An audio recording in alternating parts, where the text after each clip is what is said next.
Буџетот за ХИВ програмата за 2025 година под закана. Македонски државјанин уапсен при бегство по нападот во Дортмунд. Туниката на Александар Велики пронајдена во гробот на Филип III. Откриен фосил на терор птица во Колумбија. Вештачка интелигенција го зголемува времето на корисниците. Историја на претседателите на САД. Елена Петрова со бронза на Балканското првенство во друмски велосипедизам.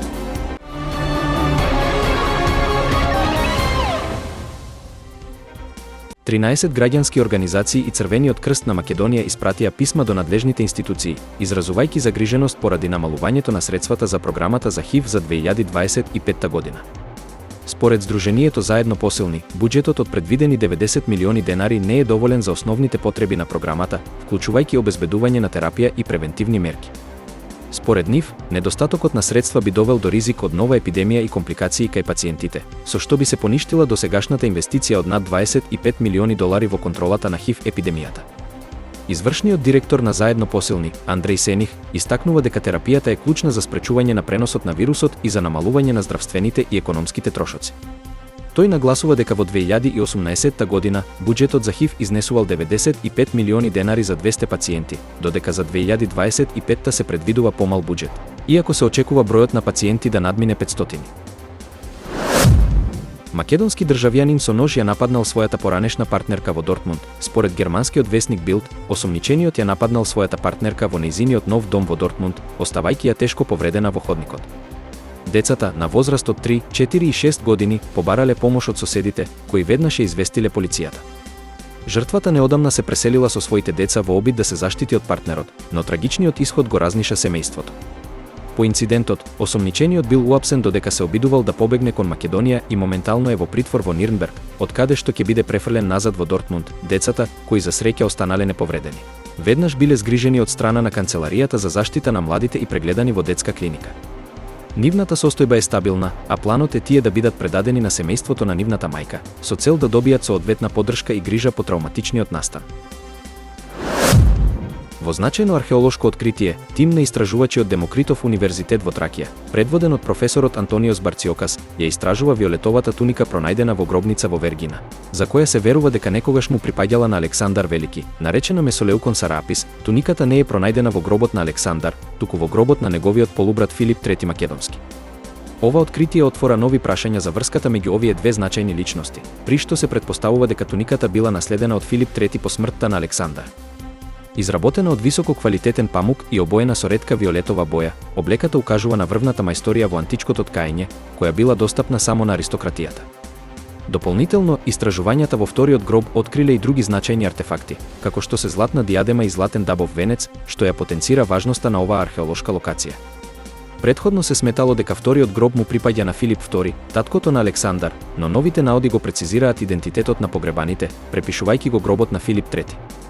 Ова откритие не само што дава нов увид во животот на античките македонски владетели, туку ја нагласува и важноста на археолошките истражувања во дополнувањето на историските наративи за овој период. Тим научници изврши ново истражување на фосилизирана коска стара 12 милиони години, откриена во колумбиската пустина Татакоа, која припаѓа на гигантска месојадна птица, позната како терор птица. Ова откритие го проширува познатиот опсек на овој вид во Јужна Америка, откривајќи нови детали за древните екосистеми на регионот. Фосилот потекнува од терор птица која била поголема за 5 до 20% од останатите познати видови и која, благодарение на своите масивни клунови и канџи, била моќен ловец способен да собори голем плен. Пронајдената коска, која има траги од каснување на изумрениот крокодил Пурусаурус, сугерира дека птицата е можеби убиена во борба со овој голем предатор. Со ова откритие, научниците ја редефинираат локацијата на терор птиците, кои порано биле познати само во јужните региони на Јужна Америка, и ја прошируваат нивната географска дистрибуција на северот, во Колумбија. Ова го нагласува значењето на истражувањето за древните животни и екосистеми што екзистирале во периодот на Миоценот. Социјалните мрежи како Facebook и Instagram се втемелени на стратегија која има за цел да го зголеми времето што корисниците го поминуваат на платформите, бидејќи што повеќе време се посветува на екраните, тоа значи и поголеми приходи од реклами.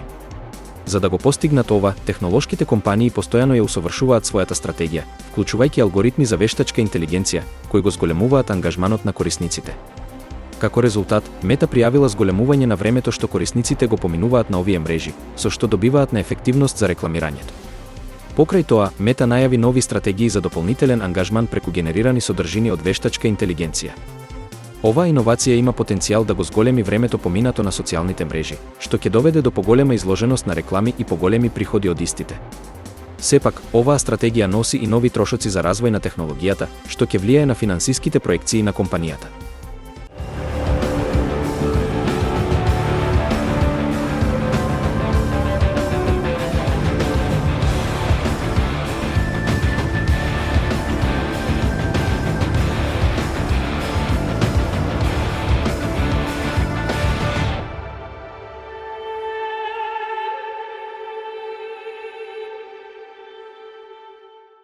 Вистина е дека председателот на Соединетите Американски држави е шеф на државата и шеф на владата на Соединетите држави, индиректно избран со 4-годишен мандат преку изборниот колеж. Вистина е дека носителот на функцијата ја води извршната власт на федералната влада и е командант началникот на вооружените сили на Соединетите Американски држави. Вистина е дека откако канцеларијата е основана во 1789 година, 45 мажи служеле во 46 председателства. Вистина е дека првиот председател Џорџ Вашингтон освои едногласно гласање на изборниот колеж. Вистина е дека Гровер Кливленд служеше 2 последователни мандати и затоа се смета за 22 и 24 председател на Соединетите држави, што доведува до несовпаѓање помеѓу бројот на председателства и бројот на поединци кои служеле како председатели. Вистина е дека председателството на Вилијам Хенри Харисон, кој почина 31 ден по преземањето на функцијата во 1841 година, беше најкраткото во американската историја. Вистина е дека Френклин Д. Рузвелт, кој служеше 4 мандати, го постави прашањето за лимитирање на бројот на мандати, а според законот од 1951 година, ниту едно лице не смее да биде избрано за председател повеќе од 2 пати, и никој што има одслужено повеќе од 2 години од мандатот за кој бил избран некој друг, не може да биде избран повеќе од еднаш. Вистина е дека 4 председатели починаа на функцијата од природна смрт: Вилијам Хенри Харисон, Захари Тейлор, Ворен Г. Хардинг и Френклин Д. Рузвелт, 4 беа убиени: Абрахам Линколн, Џејмс А. Гарфилд, Вилијам Мекинли и Џон Кенеди, а еден поднесе оставка: Ричард Никсон. Вистина е дека Џон Тајлер беше првиот подпредседател кој ја презеде председателската функција за време на председателски мандат и направи преседан дека подпредседателот кој го прави тоа станува целосно функционален председател со сопствена администрација. Вистина е дека низ поголемиот дел од својата историја, во американската политика доминираа политичките партии. Вистина е дека Уставот молчи по прашањето за политичките партии, а во времето кога стапил на сила во 1789 година, не постоеле организирани партии. Вистина е дека набргу по свикувањето на првиот конгрес, политичките фракции почнаа да се собираат околу доминантните представници на администрацијата на Вашингтон, како што се Александар Хамилтон и Томас Џеферсон. Вистина е дека загрижен за капацитетот на политичките партии да го уништат кревкото единство што ја одржува нацијата заедно, Вашингтон остана неповрзан со ниту една политичка фракција или партија во текот на неговото 8-годишно председателствување. Вистина е дека тој беше и останува единствениот председател на САД кој никогаш не бил поврзан со политичка партија. Вистина е дека актуелниот председател е Џо Бајден, кој ја презеде функцијата на 20 јануари 2021 година. Вистина е дека оваа година, на денешен датум, 5 ноември 2024 година, се одржуваат изборите за председател на Соединетите Американски држави. Вистина е дека на овие избори ќе се одлучува помеѓу Камала Харис и поранешниот председател Доналд Трамп, која започна својата кампања за повторно влегување во Белата куќа. Елена Петрова, актуелен државен шампион во друмски велосипедизам и хронометар трки, се истакна на Балканското првенство во друмски велосипедизам 2024, кое се одржа минатата недела во турскиот град Едрене. Во силна конкуренција, Петрова успеа да ја заврши патеката од 25,3 км на одличното трето место, со задоцнување од само 42 секунди зад победничката. Пресреќна сум што имав можност да ги бранам боите на Македонија и да застанам на подиумот во национален дрес, изјави Петрова по завршувањето на трката. Таа истакна дека трката била многу напорна, но дека е во одлична кондиција, што и овозможило да го даде својот максимум и да заврши на висока позиција. Овој настап, според неа, представува непроценливо искуство и дополнителен мотив за идните надпревари.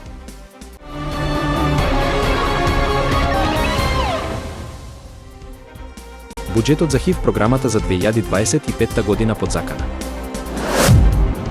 Македонски државјанин уапсен при бегство по нападот во Дотмунд.